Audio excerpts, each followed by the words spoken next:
Welcome to your 20-minute podcast with David Brower, where we do our best to give you useful information in 20 minutes or less. We are thrilled to announce that the Society of Voice Arts and Sciences has selected your 20-minute podcast with David Brower as a Voice Art Awards nominee in the Outstanding Podcast category. Now, here's your host, 5-time Voice Arts Awards nominee, David Brower. Thanks, Alan. This is David Brower with your 20-minute podcast. Our special guest today is Lucinda Bakken-White, and she's the author of Confessions of a Bone Woman, Realizing Authentic Wildness in a Civilized World.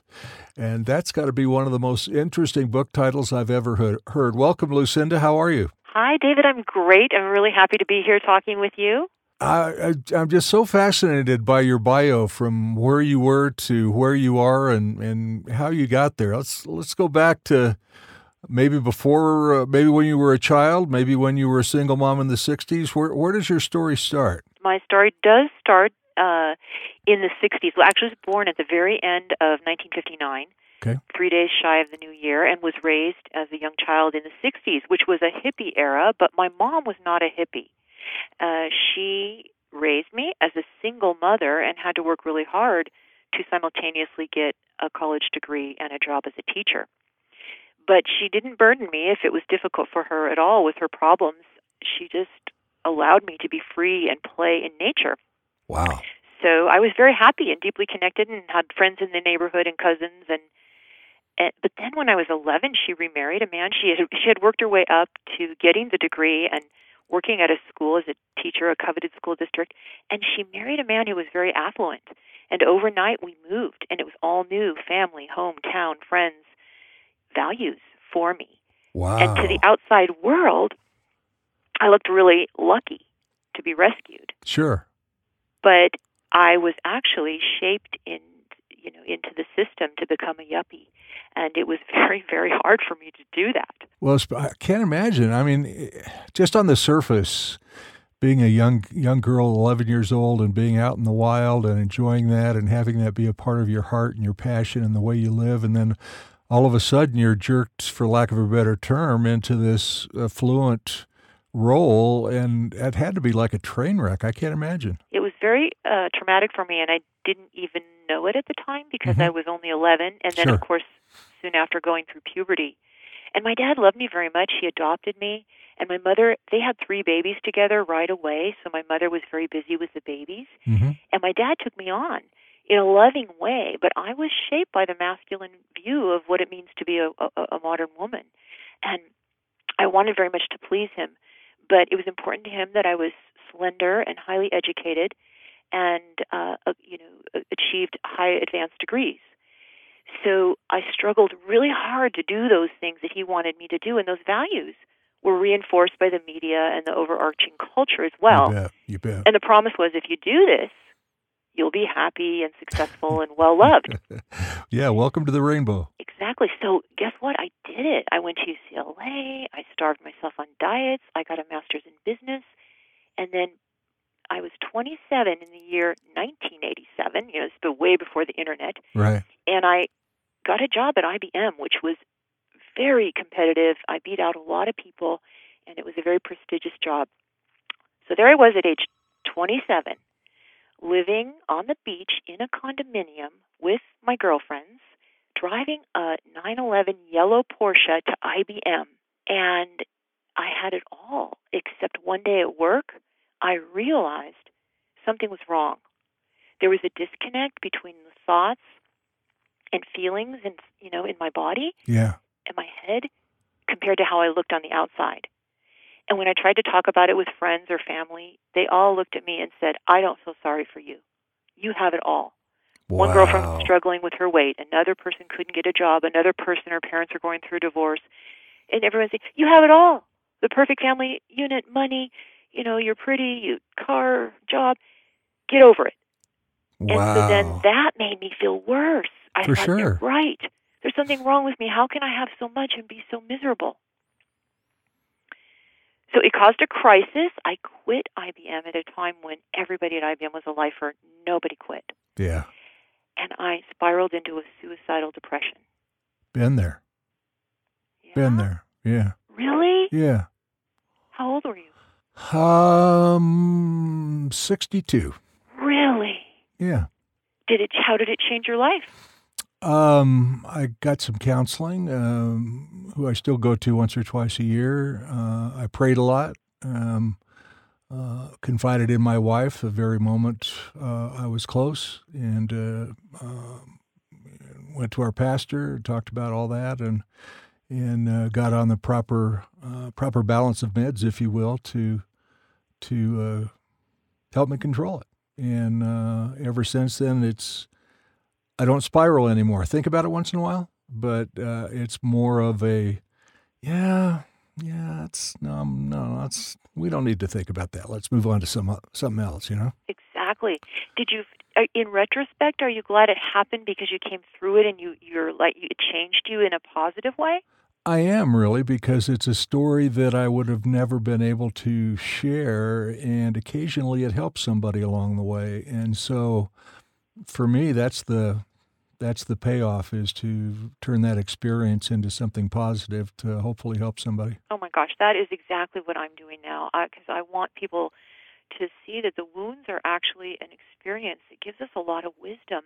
And when we get through something that's so difficult, whether it's an illness or a depression or a divorce or whatever, we are now able to help other people in the same situation because we have genuine compassion based on firsthand experience. Yeah. Well, and I think, too, if I'm reading your experience properly, as you find yourself, other people are more open to look at you the way that you hope they would, instead of, does that make sense? Instead of having you isolated in that affluent world where it was so foreign to you. That's it, exactly, because I was following, like a lot of people do, a cookie-cutter formula of success. Yeah. And it's not that it was a bad one, it's just that it was somebody else's formula, not mine. Right. And so I wasn't being authentic. It didn't feel right to me. And so then I was able, same as you, I went through a significant amount of counseling, which pulled me out of it. And that's when I started to get in touch with, who am I authentically? What do I want? What resonates with me that's going to enliven me and make me happy? Yeah. Wow. What a journey to get to such a beautiful epiphany, huh? Yes, exactly. And that's the thing. There is no reality, really. There's only your perspective. Right. And so, at one point, I felt completely trapped, staring at the wall, crying, couldn't move, couldn't even get up to take a shower or sit under a tree, to all of a sudden, oh, I see the higher wisdom in that. I see what I learned through that experience, and I see that led me here, which is a better place. Yeah. Without that happening, I might not be here. Yeah, exactly right. Wow, fascinating. And so where is here? Well, so that was age 27. Okay. Now I'm 59, and my kids are grown, so I am striving and starting out as an elder, a rookie elder of significance, because that's the other thing I learned, is that our society is really fearful of death and aging, and so we'll do anything to avoid it. Yeah. And I realized that this is the best time of my life, because I do have a lifetime full of wisdom to share with people, and the world needs my wisdom based on time, maturity, and being present. Because the suicidal depression wasn't my only, I had an issue that I came across and had to come through.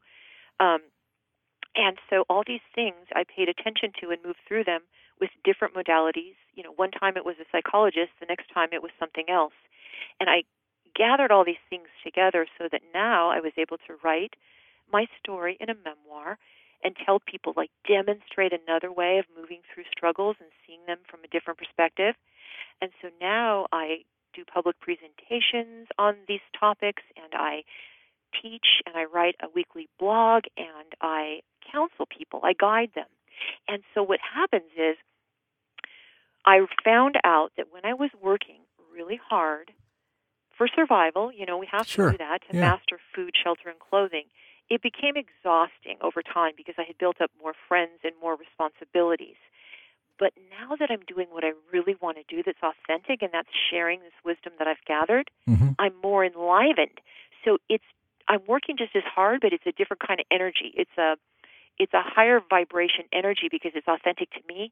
So I can't wait to get up in the morning, and I love what I'm doing.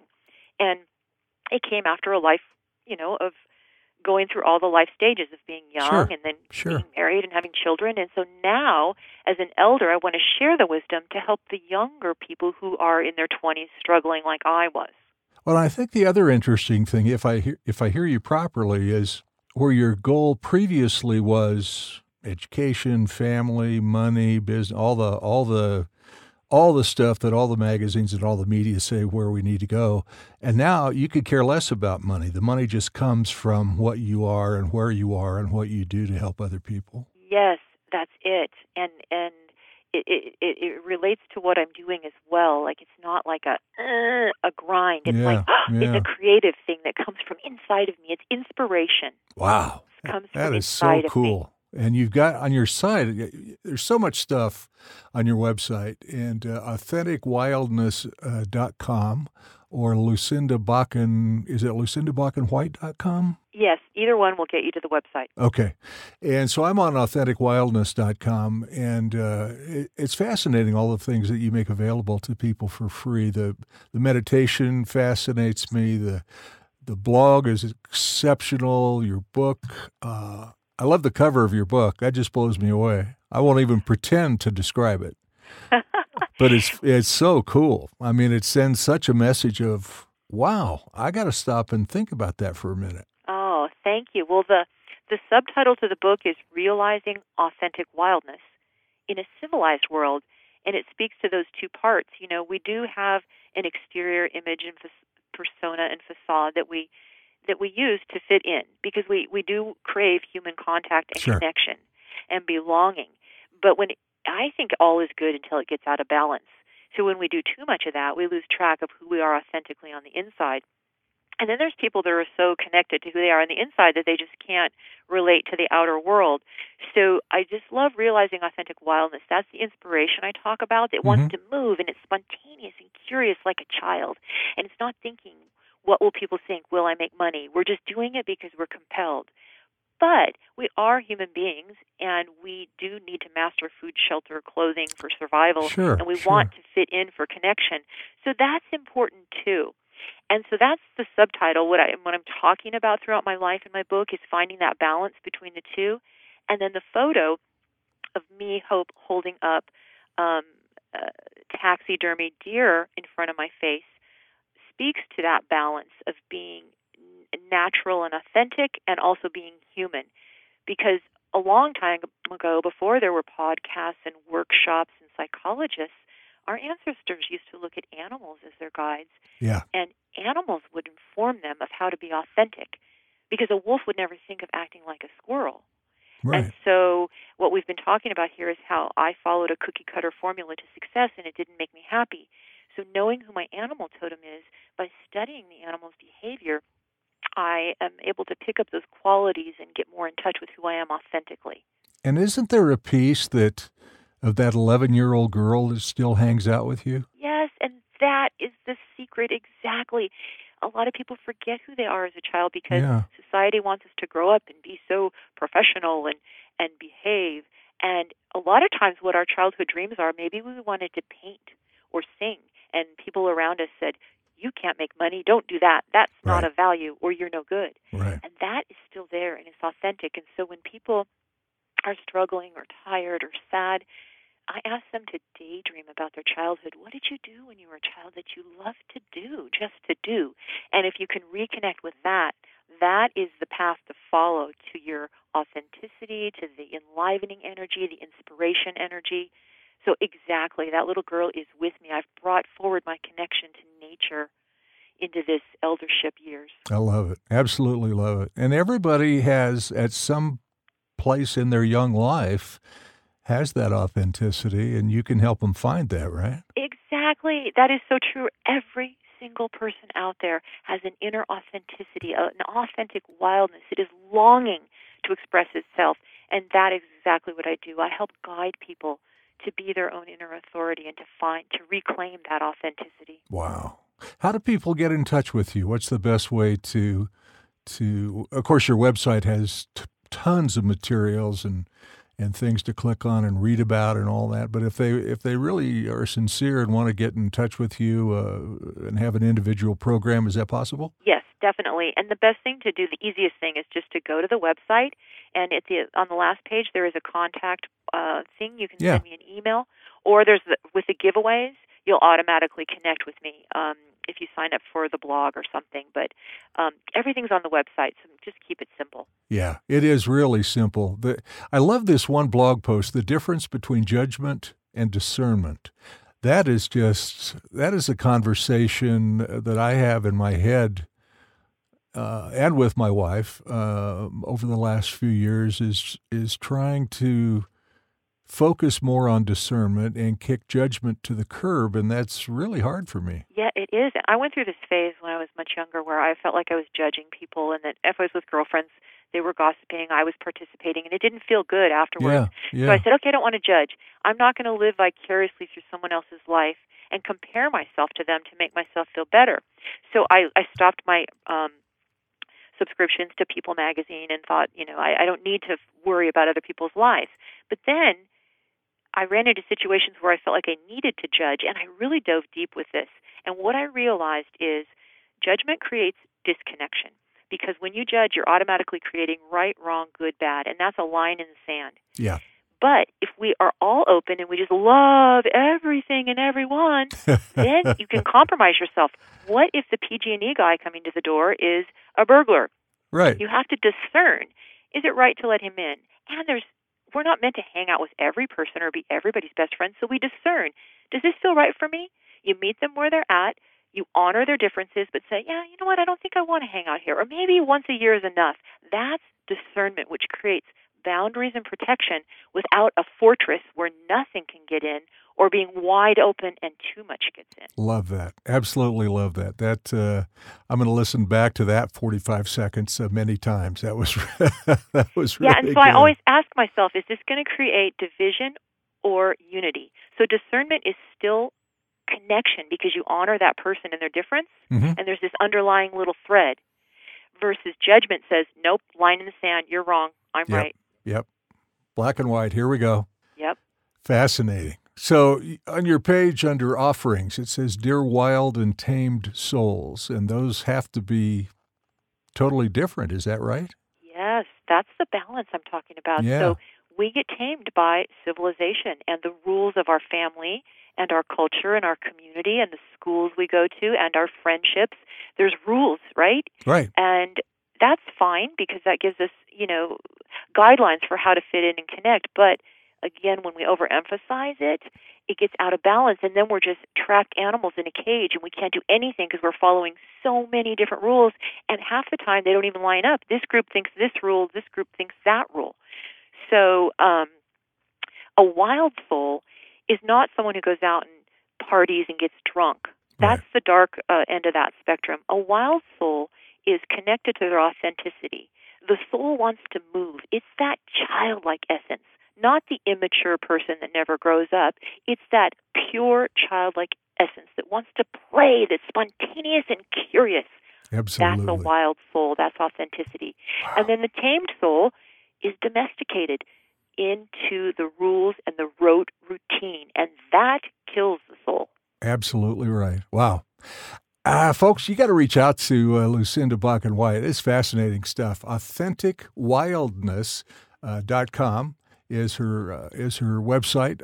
Her book on Amazon, Confessions of a Bone Woman, all 5-star reviews, Kindle, paperback. It's all available there. And this has been a great 20 minutes. I can't thank you enough, Lucinda. I've really enjoyed it. Oh, and me too. Thank you, David. Today's podcast has been sponsored by DavidBrowerVO.com. Over 500 clients in 85 countries trust us with their brand, and you should too. Listen to your 20-minute podcast with David Brower on the go. Downloads are available on YouTube, Twitter, Facebook, iTunes, iHeartRadio, Spotify, any podcast app, and on our website at DavidBrowerVO.com/your20-minute podcast. Until next time, thank you for listening.